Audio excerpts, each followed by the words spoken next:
Monday afternoon ஒரு 2:00 இருக்கும்போது தான் vlog எடுக்க ஸ்டார்ட் பண்ணேன். டின்னர் பண்ண ஸ்டார்ட் பண்ணிட்டேன். ஹஸ்பண்ட் வந்துட்டு இப்போ 2 டேஸாக ஒரு 5:30க்குலாம் டின்னர் சாப்பிட்டு முடிச்சிடுறாங்க. சரின்ட்டு டின்னருக்கு வந்துட்டு சப்பாத்தியும் மஷ்ரூம் கிரேவியும் பண்ண ஸ்டார்ட் பண்ணிட்டேன். மேரினேஷனுக்கு வந்துட்டு chilli powder, garam masala, curd, salt போட்டுட்டு ஒரு 1/2 hour மேரினேட் ஆனால் கூட போதும். இல்லைனா தக்காளி வெங்காயம் கட் பண்ணுற அளவுக்கு மேரினேட் ஆனாலே போதும். மேரினேட் பண்ணால் கொஞ்சம் மஷ்ரூமோட டேஸ்ட் நல்லாயிருக்கும். அதுக்காக தான் மேரினேட் பண்ணுறது. தாளிப்புக்கு வந்துட்டு ஹோல் ஸ்பைசஸ் கரம் மசாலா, சீரகம் ஆட் பண்ணிவிட்டு onion, green chilli, ginger garlic paste வந்துட்டு நான் இடித்து போட்டிருக்கேன்.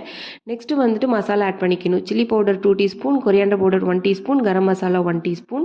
மசாலா குக் ஆனோடனே தக்காளி ஆட் பண்ணிவிட்டு தக்காளி பேஸ்ட் ஆனதுக்கப்புறம் மஷ்ரூம் ஆட் பண்ணி மஷ்ரூம் குக் ஆனதுக்கப்புறம் கேஷ்யூ பேஸ்ட் வந்துட்டு அரைச்சி ஊற்றிக்கோங்க. சூப்பராக இருக்கும், ட்ரை பண்ணி பாருங்கள். அண்ட் ஆல்சோ ஒரு 2 டேஸாக தான் 5:30க்கு வந்து டின்னர் சாப்பிட்டுட்ருக்காரு. ஒரு வேளை மட்டும் நான் குக்குடு ஃபுட் சாப்பிட்டுக்கலான்ட்டு ஈவினிங் வந்து ஃப்ரூட் சாப்பிட்டு முடிச்சிட்டு இருந்தார். சரி இன்றைக்கி ஃபேவரட் ஃபுட்டாக போயிருச்சு அப்படின்ட்டு சரி நானே செஞ்சு கொண்டு போய் கொடுத்துட்டு வந்துடலாம் அப்படின்ட்டு கிளம்பிட்டேன்.